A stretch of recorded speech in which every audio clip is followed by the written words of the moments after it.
Olá pessoal, vamos falar agora da construção de tabela de variáveis contínua como exercício. Nosso primeiro exercício. Vamos ter primeiro uma visão geral para que a gente possa ter ideia do que vai acontecer. Geralmente nós temos uma massa de dados e nessa massa de dados a gente vai colocar ela em hall. Depois nós vamos ter que fazer alguns cálculos para poder verificar e chegar ao nosso objetivo, que é construir a tabela. Nesse caso, nós vamos construir a tabela para os dois métodos, o método da raiz, e nós vamos construir uma outra tabela para o método de Stuger. Então, para isso, nós vamos utilizar de 7 passos para poder construir a tabela e raciocinar sobre ela. Então, vamos aos pormenores. Enunciado. A pesagem de uma amostra de solo em laboratório resultou na massa de dados a seguir. Então, observando a massa de dados, a gente vai ver que a pesagem, feita em grama, estão todos aqui. A primeira coisa que a gente faz, então, é colocar essa massa de dados em hall. Quando a gente coloca em hall, a gente vai verificar que os elementos têm baixa frequência e nós temos grandes quantidades de elementos. Logo, quando a quantidade de elementos distinta e frequência baixa nos elementos, a gente opta pela representação das séries em tabelas de variáveis contínuas. Então, observamos a tabela, verificamos que ela tem muitos elementos e que a representação dela em tabelas de variáveis discretas não vai reduzir nada a nossa tabela, a gente automaticamente decide pela tabela de variáveis contínuas. Nesses termos, o primeiro passo a fazer é contar a quantidade de elementos que nós temos na nossa amostra. Um pouco mais acima a gente vê na nossa tabela principal que nós temos 10 linhas e 7 colunas, totalizando uma quantidade de 70 dados, 70 números. Então, nosso N aqui é igual a 70. Então, a quantidade de elementos já está determinada. Uma vez que eu tenho a quantidade de elementos total, eu vou calcular o número de classes. Como é que eu faço? Nós temos dois métodos para determinar o número de classes. Nós temos o método da raiz e nós temos o método de Stuger. O método da raiz, ele fala que o número de classes ela vai ser função da raiz quadrada do número de elementos. A raiz quadrada de 70 deu 8,36. Só que se eu arredondar para 8, pessoal, pode ser que meus dados extremos fiquem fora da minha série. Então a gente arredonda para 9 e mesmo assim no final a gente tem que verificar se todos os dados estão dentro do nosso intervalo. Então, pelo método da raiz, calculando para 70 elementos, nós tivemos 9 como resultado, ou seja, 9 classes.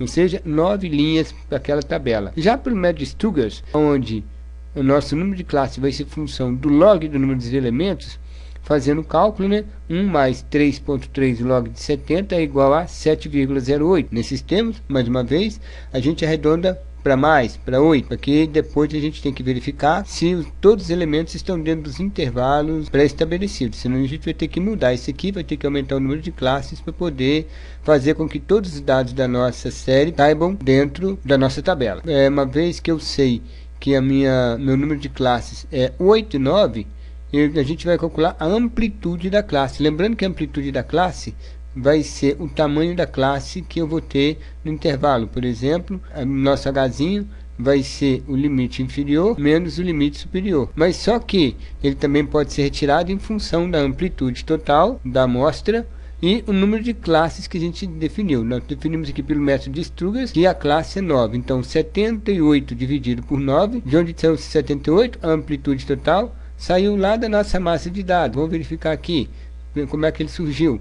Para calcular a amplitude total, eu olho o primeiro elemento da minha série, 61, no hall, e olho o último elemento da minha série, 139. 139 menos 61 vai dar 78, que é o número que aparece aqui, que é o número que aparece aqui. Esse 78 é da subtração do hall, do primeiro elemento e do último elemento. E dessa forma, quando a gente faz o cálculo da nossa amplitude da classe, a gente vai ter o resultado 9 para o método da raiz, 10 pelo método de Stuger. Então, no próximo passo vai ser construir as 8 e 9 classes e verificar se todos os dados se encontram dentro do intervalo da série. Então a gente tem, por exemplo, que o nosso H vai ser limite superior menos limite inferior. Então nós temos que o nosso limite superior vai ser igual à nossa amplitude de classe mais a nossa classe inicial. Nós sabemos, da primeira classe do método de Stuger, que sendo o nosso primeiro elemento 61 e a nossa amplitude de classe para o método de Stuger como sendo 9, então fica fácil de a gente construir o nosso intervalo de classe. Se o meu primeiro elemento do método de Stuger é 9 e a amplitude da classe é 10, então eu vou ter 61 mais 10. Então vamos à construção da tabela. Nós sabemos, pelo método da raiz, que temos 9 classes. Nós sabemos que a amplitude da classe é 9 também. Então, esses elementos são importantes para a gente. Eu sei que o meu K vai ser igual a 9. Eu sei que o meu Hzinho vai ser igual a 9. Eu sei que o meu Lzinho, 1, ou seja, o valor para a primeira classe é igual a 61. Nesses termos, fica tranquilo de calcular peso. Então, para a primeira classe, vou na minha tabela e coloco para a primeira classe. O primeiro valor é 61. Você sabe que o intervalo é fechado à esquerda e aberto à direita. Então, vou ter 61 mais 9. 61 mais 9 vai dar 70. Então, esse outro elemento aqui vai ser 70, ok? Bom, se o meu elemento é 70, eu parto para a segunda classe. Na segunda classe, a gente vai ter o 70, intervalo fechado e aberto. 70 mais 9 vai dar 79. Então, a gente parte para a construção da terceira classe. Na terceira classe, a gente vai ter o 79 mais a amplitude da classe, que é 9.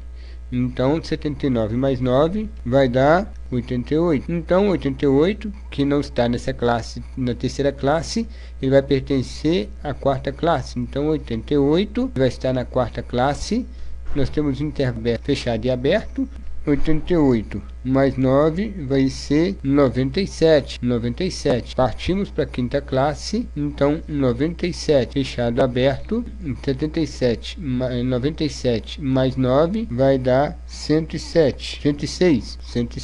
Depois, partindo para a sexta classe, vai dar 106, intervalo fechado e aberto, 115. 115 não pertence à sexta classe, ele vai pertencer à sétima classe, intervalo fechado e aberto, 124. Essa nós acabamos de construir a sétima classe. A oitava classe vai partir então do 124, intervalo aberto, fechado, intervalo aberto, 133. No nono vai ser de 133 até 142. Bom, o 142 foi o último elemento da classe, então. Vamos ver na nossa massa de dados, tem algum número maior que 142. A gente vê isso no hall. O maior número do hall, ele vai ser 39. Logicamente, 39 é menor que 142, então o 39 vai pertencer à nona classe. Okay? Então a gente tem que ficar alerta para isso. Se, por exemplo, meu último elemento aqui fosse 138 e aqui foi no hall fosse 139, eu teria que reenquadrar esse intervalo de classe aqui para que o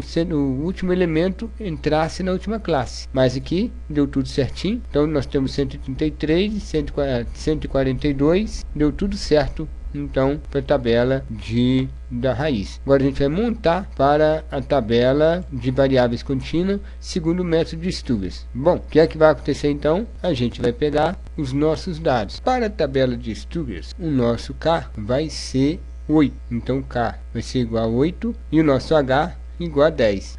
O nosso H igual a 10. Voltamos à tabela e vamos registrar esses valores aqui em cima. Para nós, então, o K é igual a 8, o H igual a 10, o Lzinho igual a 61, isso para a primeira classe. Então a gente vai ter que calcular os L's e I's para cada classe. Fazendo isso, a gente vai ter na primeira classe 61 mais 10, que é o nosso Hzinho. Então vai ser de 61 até 71. Na segunda classe, a gente vai ter de 71 até 81, 10 a mais. Na terceira, nós vamos ter de 81 até 91. Na quarta classe, a gente vai ter de 91 até 101. Na quinta classe, a gente vai ter de 101 até 111. Na sexta classe, a gente vai ter de 111 até 121. Na sétima classe, de 121 até 131. E na última classe, na oitava classe, de 131 até 141. Vamos verificar se os nossos dados estão dentro da nossa massa. O último número, 139. Perfeito. Se o último número é 139 e o maior número da classe é 142, então todos os nossos números estão no intervalo, uma vez que o nosso 61, que é o nosso menor número, ele pertence já ao intervalo 1. Por isso que ele tem que ser fechado à esquerda, ok? Bom, uma vez que nós já construímos essa parte contínua da tabela, o próximo passo será determinar a frequência absoluta. Então, a gente conta todos os números que vai estar entre 61 e 71 exclusive. Então, nós chegamos na nossa massa de Hall e começamos a contar. O primeiro elemento é o 61 e o último é o 70 exclusive. Lembrando então que 70 não entra na nossa contagem. Indo lá no nosso hall, a gente vai começar a contar, por exemplo, os números 61 a 70. Então, quantos números nós temos de 61 a 70? Apenas um número. Então, a gente chega aqui no nosso elemento aqui assim, coloca que a quantidade de elemento aqui vai ser 1. Vai cair outro número aqui, vou deixar bem forçado. 1. Depois, quantos elementos eu tenho? De 70 a 79. Observando aqui o nosso hall, sempre o hall, de 70 a 79 nós temos 1, 2, 3 e 4. 79 não entra. Nós temos 4 elementos em segunda classe. 4 elementos. Na terceira classe, de 79 a 88 exclusive. No hall, a 88 exclusive. Nós temos 1, 2, 3, 4, 5 e 6. O 88 ele não entra. Então, nós temos 6 elementos de 79 a 68. 6 elementos. Proceder essa contagem para toda a tabela, temos 2 aqui.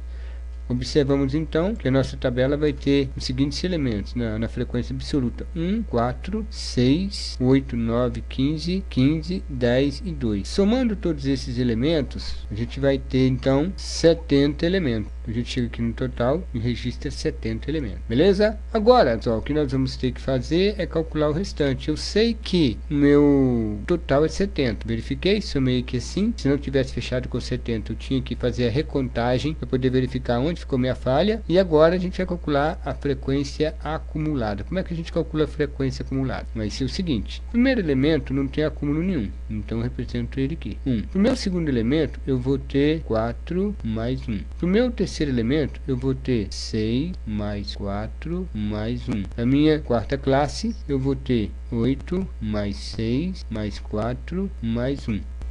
Procedendo essa contagem para toda a tabela, temos o segundo elemento: 1 mais 4, 5. 5 mais 6, 11. 11 mais 8, 19. 19 mais 9, 28. 28 mais 15, 43. 43 mais 15, 58. 58 mais 10, 68. E 68 mais 2, assim, nós fizemos a nossa coluna da frequência acumulada. Então, vamos lá para a frequência relativa. Nós sabemos que a frequência relativa vai ser igual à frequência absoluta dividido pelo total. Então, nesse caso aqui, eu vou ter 1 dividido por 70, que vai me dar frequência, vai ser 0,014. O próximo vai ser 4 dividido por 70. 4 dividido por 70, que vai ser igual a 0,057. Logo depois, vai ser 6 dividido por 70, 0,085.